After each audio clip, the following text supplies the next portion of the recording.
最近成個香港街頭正在發生一件好多人冇察覺，但足以改變香港飲食命脈嘅大事。點解旺角、深水埗、中環，甚至係各區大街小巷，突然間通街都係同一款黃色招牌？明明香港鋪租天價，人工貴到離譜開鋪，動輒幾百萬打底，本土老字號年年加價，日日為窮，偏偏一班內地過江龍連鎖麵食店可以30幾蚊就買到一碗新鮮雲吞麵，仲要日日爆場，極速開分店。到底佢哋用緊一套點樣嘅殺招，悄無聲息，將香港幾十年老牌麵店逼到冇得還手？今日我哋由商業邏輯、供應鏈戰術、消費者心理，全方位拆解呢場香港飲食界驚天大洗牌。近期行勻香港街頭巷尾，大家都能夠好明顯察覺到一個巨大嘅行業轉變，由人流最旺嘅旺角深水埗民生街區，去到寸金尺土嘅中環核心商圈，一塊塊搶眼到極嘅鮮黃色招牌，正以幾何級數嘅速度滲透成個城市，同香港本土食鋪低調簡約嘅裝修風格完全唔同。呢啲制式統一嘅招牌，視覺衝擊力極強，幾乎每隔幾條街就有一間新店落地。短短幾年時間，呢班主打雲吞水餃嘅內地連鎖餐飲品牌，好似細胞分裂一樣極速擴張，直接打破咗香港傳統麵食市場幾十年嚟一成不變嘅穩定格局。好多長期關注香港飲食市場嘅朋友，心裏面都會有一個好大嘅疑問：香港做飲食嘅門檻一向都高得嚇人，呢個係全行公認嘅事實。熟悉香港迎餸繁近嘅人都知，喺香港開間普通茶餐廳或者傳統麵店，單係前期裝修投入已經動輒幾百萬港幣。核心商圈嘅鋪租長年高企，一線旺鋪嘅月租隨時抵得上內地一線城市核心地段嘅總成本。除此之外，香港服務業人工薪酬逐年飆升，餐飲後廚、樓面服務員月薪普遍都有2-3萬港幣。就算係洗碗、清潔呢啲基礎崗位，人工成本都遠遠高過內地市面。就喺呢種鋪租貴、人工貴、運營成本極高嘅三高營商繁丁底下，無數香港本土老牌食鋪苦苦支撐，大把經營咗幾十年嘅老字號，最終都頂唔住壓力，無奈結業離場。但就係呢個堪稱地獄級難度嘅香港飲食市場，一班由內地殺入香港嘅連鎖餐飲品牌，竟然走出咗一條完全相反嘅路。佢哋主打親民平價嘅雲吞麵鮮餃產品，一碗份量足、食材新鮮嘅雲吞麵，定價只係30零蚊港幣。呢個價錢喺香港餐飲市場絕對係顛覆性嘅存在。更加令人不可思議嘅係，呢啲品牌日日標榜全年食材新鮮、品質穩定，不但可以維持極低售價，仲可以不停開分店，持續穩定盈利，徹底打破咗香港飲食圈平嘢冇好貨，好貨一定貴嘅固有定律。呢一切絕對唔係單純平就贏咗，背後係一套經過內地市場千錘百煉、極度成熟嘅商業戰術，亦都係一場針對香港本土飲食行業嘅全方位降維打擊。今日我哋就逐層拆解呢場正在上演嘅香港飲食業大洗牌，剖析呢啲內地連鎖品牌嘅核心競爭邏輯，講清楚佢哋到底憑咩可以碾壓本土老牌麵店，令傳統同業幾乎冇還手之力。想要真正睇明白呢場行業變局，首先要讀懂香港人對雲吞麵呢樣食物嘅深厚情結同埋飲食執念。雲吞麵係最具代表性嘅香港本土市井美食，承載咗幾代香港人嘅成長記憶。佢嘅發展軌跡亦都貫穿咗香港近代市井商業嘅變遷歷史。早喺50-60年代，香港街頭隨處都係流動車仔檔，檔主即包即煮雲吞麵，憑住皮薄餡足湯底鮮甜醇厚嘅特色，成為普羅大眾最日常、最接地氣嘅飽腹美食。去到70-80年代，街頭流動攤檔慢慢轉型為固定門店，一批本土老牌雲吞麵店順勢走紅，依靠幾十年嘅匠心手藝，奠定咗港式雲吞麵嘅行業標準同口碑根基。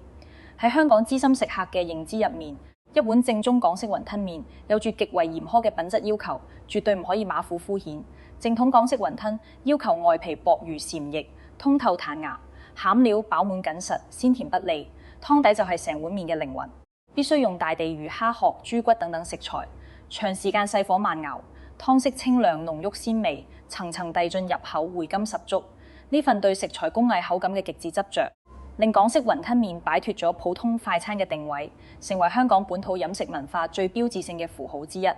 但近幾年，香港本土老牌雲吞麵店嘅消費體驗持續走下坡，行業亂象越嚟越嚴重。而家大部分香港老牌雲吞麵店，人均消費已經飆升到50-60蚊港幣。部分商圈網紅老店定價更加高昂，但同高價完全唔匹配嘅係持續縮水嘅產品品質同服務體驗。雲吞份量越做越少，餡料口感敷衍粗糙，湯底唔再用心熬製，味道寡淡偏濃，服務員態度敷衍冷漠。幾十年如一日嘅老舊裝修，一成不變嘅舊式經營模式，年年加價嘅定價策略，每況愈下嘅出品質素，令大量本地食客心生不滿。就喺呢種高價低質嘅市場失衡環境底下，香港雲吞麵市場長期存在消費痛點，消費者急需一批性價比更高、品質更穩定、體驗更優質嘅新品牌填補空白，亦都為內地連鎖品牌入局，香港創造咗千載難逢嘅市場窗口期。我哋今次重點拆解嘅呢類內地連鎖雲吞水餃品牌，絕對唔係曇花一現嘅網紅新店，而係喺內地市場深耕多年，經過市場重重打磨嘅餐飲巨無霸。品牌起源於內地珠三角古鎮，經過10幾年嘅深耕打磨，由最初嘅2間小店起步，依靠標準化可複製嘅成熟商業模式，極速鋪開全國市場高峰期，全國門店數量突破3000間。無論係1線城市核心商圈，定係2、3線城市嘅社區街巷、步行街商業綜合體，幾乎隨處都可以見到佢哋嘅門店身影。市場滲透率、品牌辨識度同運營成熟度，遠遠超越內地大部分本土餐飲品牌。帶住一套喺內地市場完全跑通、極度成熟嘅商業模式、供應鏈體系同運營邏輯，呢個品牌正式進軍香港市場，上演咗一場教科書級別嘅降維打擊。佢哋嘅每一步佈局都精準拿捏香港市場痛點同消費者心理，每一套戰術都極具商業針對性。其中最直觀、最有辨識度嘅出圈打法，就係極具視覺衝擊力嘅櫥窗可視化運營策略，亦都係佢哋零成本引流、快速爆火嘅核心流量密碼。大家只要留意過呢個品牌嘅香港門店，就會發現一個統一細節：所有門店都會設置超大落地、透明玻璃櫥窗，櫥窗入面全日安排工作人員着統一工裝、戴晒口罩、手套，全程公開現包雲吞水餃嘅完整過程。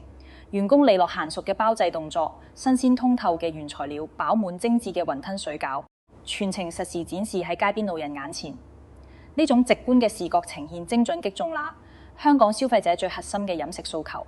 香港食客對飲食衛生、食材新鮮度嘅敏感度極高，對比傳統餐廳只可以靠餐牌文案、口頭標榜、手工現做新鮮食材嘅模糊宣傳，肉眼可見嘅製作過程，可以瞬間打消消費者對衛生品質嘅顧慮，自然而然建立起深厚信任感。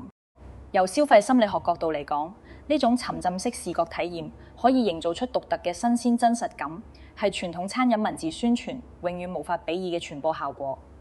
以前大家幫襯傳統老店，只可以被動接受商家嘅品質承諾，冇任何辦法驗證食材同工藝嘅真假優劣。但透過透明櫥窗，消費者可以親眼見證食材原貌、製作流程、衛生細節，呢種可視化消費體驗，極大降低咗大家嘅消費決策門檻。與此同時，開放式櫥窗仲自帶免費街頭廣告嘅超強屬性，搶眼嘅黃色招牌、乾淨通透嘅櫥窗、鮮活嘅手工製作畫面，喺擁擠嘈雜嘅香港街頭辨識度極高，可以瞬間吸引路人駐足觀望。無形中為門店帶嚟源源不斷嘅自然客流，完全唔需要投入巨額廣告費，就可以實現持續引流，日日爆場。好多人都會有一個疑問：門店日日安排專人喺櫥窗手工包製，必然會增加大量人工成本。喺香港人工天價嘅環境底下，呢個品牌點樣做到平價之餘，仲可以穩定賺錢？呢個問題嘅答案就係佢哋碾壓本土傳統麵店嘅第2大核心殺招。極致標準化嘅供應鏈體系同去師傅化運營模式，亦都係品牌可以規模化擴張、低成本運營嘅核心根基。香港傳統雲吞麵店係典型嘅匠人式經營，極度依賴資深老師傅。一間老牌麵店嘅核心競爭力，完全掌握喺主廚手上。雲吞包法、餡料比例、湯底配方、火候把控，全部靠老師傅多年經驗同手感，冇統一標準。呢種傳統經營模式存在致命短板。第一，資深老師傅數量稀少，人工薪資極高，直接推高門店整體人力成本。第二，出品完全因人而異，唔同師傅唔同時段做出嚟嘅產品，味道、口感、份量都會有偏差，品控極度唔穩定。第三，門店經營高度綁定核心師傅，一旦師傅請假離職，門店出品質素就會大幅下滑，甚至直接影響營業，完全冇規模化複製嘅可能。而內地連鎖品牌徹底顛覆咗呢套老舊邏輯，佢哋嘅核心競爭力從來唔係單個師傅嘅手藝，而係一套成熟完善、全鏈路可控嘅智能化供應鏈體系。品牌喺珠三角佈局咗大型中央智能生產工廠，實現所有食材統一日研發、標準化生產、集中加工、冷鏈配送。門店需要用到嘅麵粉、麵皮餡料、湯底配料、調味醬料等等所有核心物料，全部由中央工廠統一生產調配，全程冷鏈直達香港每一間門店。門店層面徹底擺脫咗對專業廚師資深老師傅嘅依賴，普通店員唔需要掌握高深廚藝，只需要經過短短幾日標準化培訓，嚴格按照品牌既定流程操作，就可以熟練完成包製煮麵出餐全套工序。每一份出品嘅味道、份量、賣相都可以做到100%統一。對於餐飲經營者嚟講，呢種模式嘅優勢係顛覆性嘅。對比香港本土老店，動輒幾萬港幣，月薪嘅資深師傅連鎖品牌，普通店員嘅人工成本大幅降低，直接為門店壓縮咗一大半人力開支，亦都係品牌可以長期維持低價策略嘅最大底氣。更重要嘅係標準化體系，徹底解決咗餐飲行業最頭疼嘅品控問題。無論你去元朗屯門嘅居民區門店，定係尖沙咀中環嘅核心商圈，門店食到嘅雲吞湯底、麵條味道完全一致，絕對唔會出現呢一間好食嗰間踩雷嘅情況。呢種極致嘅可複製性同品控穩定性係單打獨鬥嘅，香港本土老字號永遠做唔到嘅，亦都係品牌可以極速鋪店、站穩市場、積累口碑嘅底層核心邏輯。解決咗出品同人工兩大難題之後，品牌可以做到極致。評價嘅另一大關鍵就係依託全國龐大門店體量形成嘅成本碾壓優勢，亦即係商業市場最核心嘅規模效應。香港大部分本土麵店都係單店經營或者小規模家族式運營，食材採購量細，喺上游供應鏈完全冇議價能力，採購豬肉、海鮮、麵粉、乾貨等核心食材，只可以被動接受批發商嘅定價，食材成本長期居高不下。而呢個內地連鎖品牌背靠全國3000幾間門店嘅龐大體量，食材採購動輒以百噸萬噸計算，超大採購規模，直接牢牢掌控上游供應鏈嘅定價主動權。我哋可以用一個好直觀嘅例子說明，香港普通小店單獨採購1斤新鮮豬肉成本極高，但品牌一次性批量採購100噸級新鮮豬肉單斤成本可以直接腰斬，食材成本優勢瞬間拉開巨大差距。除咗食材採購，喺物流配送、包裝耗材、設備採購、品牌宣傳等等所有經營環節，規模化體量都可以全方位壓降成本。呢種極致嘅成本控制能力係香港本土中小型食鋪嘅天然短板，亦都係一道永遠無法逾越嘅商業壁壘。本土老店受限於體量細、客流少、採購量低，永遠唔可以做到同等低成本運營，最終只可以陷入加價就走客、減價就虧本嘅兩難死局。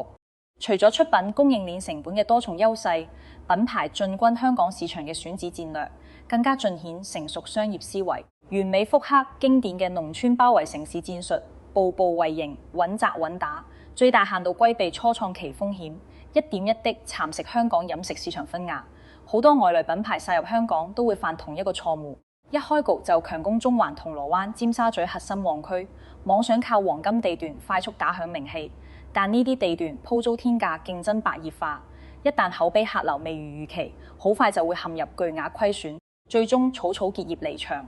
但呢個品牌嘅佈局邏輯完全唔同，初期優先深耕深水埗、元朗、屯門、天水圍等香港純民居民區，主動避開租金高昂、競爭激烈嘅核心商業區。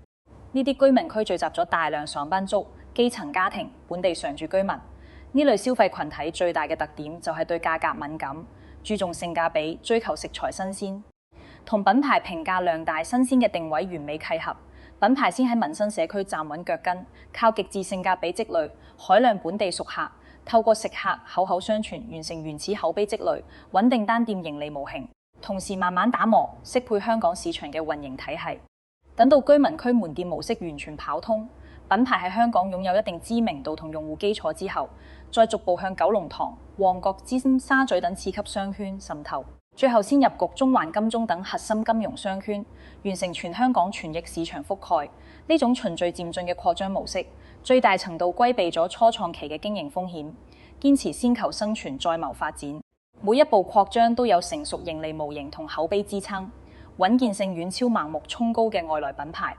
反觀香港本土老牌食鋪，大多幾十年固守單一地段、單一客群，唔識變通，唔懂佈局，缺乏系統化商業思維。喺靈活成熟、步步為營嘅連鎖品牌面前，市場份額被慢慢蠶食，早已係注定嘅結局。全天候全時段運營模式係品牌拉開同本土老店營收差距嘅又一殺手鐧。香港絕大部分傳統茶餐廳、老牌麵店都有固定營業時間，普遍朝9晚6，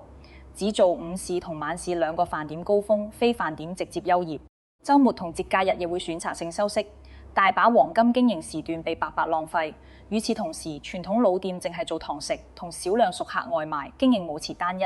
營收渠道極度有限，營收天花板好低。而呢個內地連鎖品牌採用超長時段、全天候營業，覆蓋早餐、午餐、晚餐、夜宵全時段，充分挖掘唔同時段嘅消費需求。除此之外，品牌創新打造堂食踢新鮮零售雙賽道模式，徹底打破傳統餐飲淨賣熟食嘅單一玩法。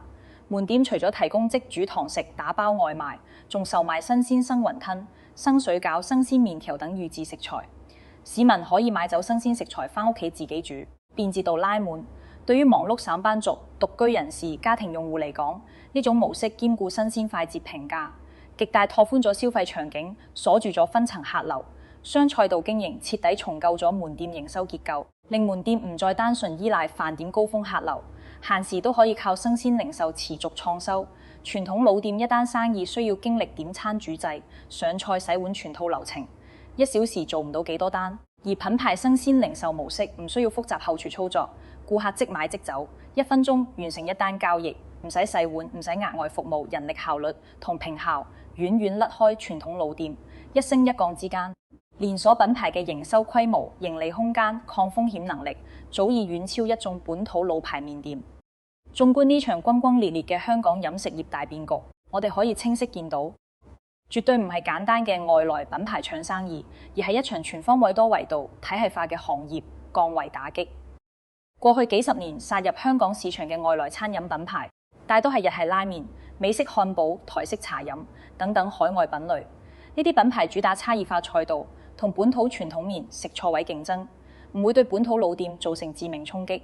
但今次入局嘅內地連鎖品牌，主攻香港最剛需、最普及、受眾最廣嘅雲吞麵賽道，直接正面衝擊本土老店嘅核心基本盤，帶嚟嘅係供應鏈滾利提氣、成本控制、營銷流量、運營效率嘅全面碾壓。呢類內地連鎖品牌嘅核心優勢，早已超越好食平價嘅表層維度，背後係成熟嘅大數據管理體系、全鏈路標準化供應鏈、極致嘅成本管控邏輯同系統化營銷思維。香港本土傳統飲食行業大多係個體經營、家族式傳承，經營者多係老一輩。手藝人擅長手工製作，堅守傳統工藝，但完全缺乏現代化商業思維、規模貨運營能力同數字化用戶思維。喺工業化、體系化、數據化嘅現代餐飲體系面前，靠人情經驗、手藝支撐嘅傳統老店根本冇得比拼。好多人會唏噓，覺得本土老店節節敗退係行業悲哀。但由市場經濟角度睇，呢場激烈洗牌本質係優勝劣汰嘅市場進化，亦都係香港飲食業打破固化僵局、自我升級嘅必經之路。長期以嚟，香港大量老牌食鋪依靠老字號情懷光環，固守老舊模式，裝修陳舊，服務敷衍，定價虛高，品質停滯幾十年一成不變，躺喺過往嘅口碑紅利入面，不思進取，完全無視消費者需求升級同市場環境變化。內地連鎖品牌嘅入局，客口打破咗本土飲食行業嘅舒適區，倒逼成個行業升級迭代。本土老店想要喺變局中存活，就必須摒棄傲慢同惰性，主動打造差異化優勢，唔可以再靠情懷夜價收割顧客。連鎖品牌靠工業化實現高效評價標準化，本土老店就可以主打匠心、品質、溫度同地道情懷，走出錯位競爭之路。堅持用大地魚蝦殼慢牛8小時真湯底，摒棄工業勾兌醬料，堅持選用本地新鮮黑毛豬、鮮活海鮮做餡料，拒絕冷凍預製食材，堅守傳統竹升麵手工工藝，保留正宗港式老味道，用獨一無二嘅匠心品質對抗連鎖品牌嘅規模化效率。市場反饋亦充分印證咗呢個趨勢。而家越嚟越多香港年輕消費者願意為本土老店嘅匠心品質買單。就算老字號定價偏高，出餐速度偏慢，但純正嘅港式風味、手工製作嘅溫度、紮根本土嘅飲食情懷，係工業化預製產品永遠無法替代嘅核心價值。呢個現象亦都說明，香港飲食市場從來唔係容唔落外來品牌，而係容唔落固步自封、敷衍擺爛嘅本土商家。良性嘅市場競爭最終推動行業進步，得益嘅係每一位香港食客。與此同時，連鎖品牌嘅爆火，亦深刻反映出香港人生活模式同消費觀念嘅顛覆性轉變。而家香港生活節奏越嚟越快，上班族嘅時間被極度壓縮，大家消費不再盲目追求網紅裝修、高端氛圍、虛浮儀式感，反而變得務實理性，更加看重性價比、穩定性同便捷度。年輕一代唔再迷信老字號情懷，只要食材新鮮、價格親民、出品穩定、用餐快捷，就願意主動消費。呢個就係內地平價連鎖品牌可以快速紮根、全面出圈嘅群眾基礎。除此之外，品牌極具侵略性嘅統一視覺體系，都係搶佔市場心智嘅關鍵營銷招數。統一亮眼嘅鮮黃色招牌、制式化門店裝修、統一員工制服、標準化櫥窗展示，形成咗極強嘅視覺記憶點。長期高頻嘅街頭曝光會潛移默化植入消費者腦海，令大家一弄起雲吞水餃，第一時間就會聯想到呢個品牌。呢種系統化、規模化嘅心智佔領，係零散小眾、風格各異嘅本土個體小店永遠無法做到嘅。當香港街頭一眾復古老式招牌慢慢被清一色嘅黃色連鎖招牌取代，我哋不得不承認一個現實：香港本土市井飲食獨有嘅煙火氣息，正在被工業化標準化嘅連鎖商業逐步稀釋。由消費者角度睇，大家得到咗更低嘅價格、更穩嘅品質、更便捷嘅體驗，絕對係受益者。但由城市文化角度睇，一間間獨一無二、承載幾代人記憶嘅本土老店結業退場，香港街巷獨有嘅市井肌理飲食特色、本土溫度都在慢慢流失，亦都係無數本土美食愛好者深感惋惜嘅原因。深究呢類內地連鎖品牌嘅成功核心，歸根結底就14個字：用工業化思維重做傳統餐飲，由原材料集中採購、智能工廠量產、全程龍窿無腦，到門店標準化操作、消費者心理精準拿捏、流量化營銷佈局、數字化門店管理品牌，將餐飲經營嘅每一個環節都拆解成精準數據、標準流程、可控環節，全程高效穩定可複製。而香港傳統餐飲長期依賴老師傅嘅手感、經驗同人情人面，經營鬆散、流程隨意、標準模糊，兩者對抗，輸贏一早注定。短期之內，工業化餐飲思維碾壓傳統人情經營係必然結果，效率更高、成本更低、品控更穩、擴張更快，完美適配當下快節奏嘅城市消費生態。但長遠嚟睇，單一嘅工業化連鎖餐飲絕對唔係香港飲食界嘅終極出路。一個健康成熟嘅飲食市場必然係百花齊放、多元共生，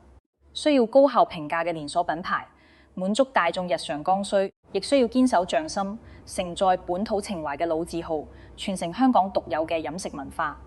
呢場持續進行嘅香港飲食大洗牌，遠遠未到結束嘅時候，而家只係麵食類連鎖品牌入局收割。未來酸菜魚、烤魚、川味火鍋、新式快餐等等更多成熟內地連鎖品牌將會持續進駐香港，進一步攪動本地飲食格局，推動香港飲食行業完成全方位新舊迭代。呢次變革唔單止係菜品、門店嘅簡單更替，更係商業思維、經營模式、市場邏輯嘅全面換血。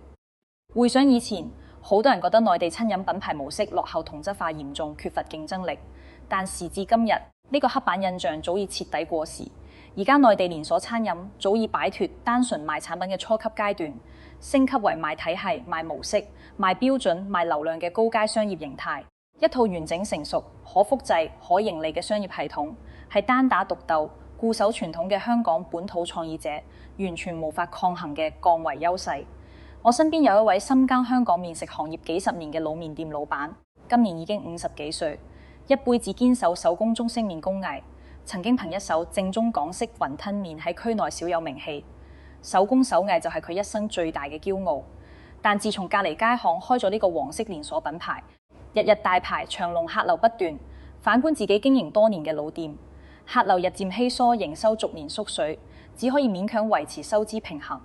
呢位老闆經常感慨自己堅守一身嘅傳統手藝，喺平價、高效量產嘅連鎖模式面前，漸漸失去咗市場競爭力。更加值得我哋深思嘅係飲食口味同消費市場嘅代際斷層。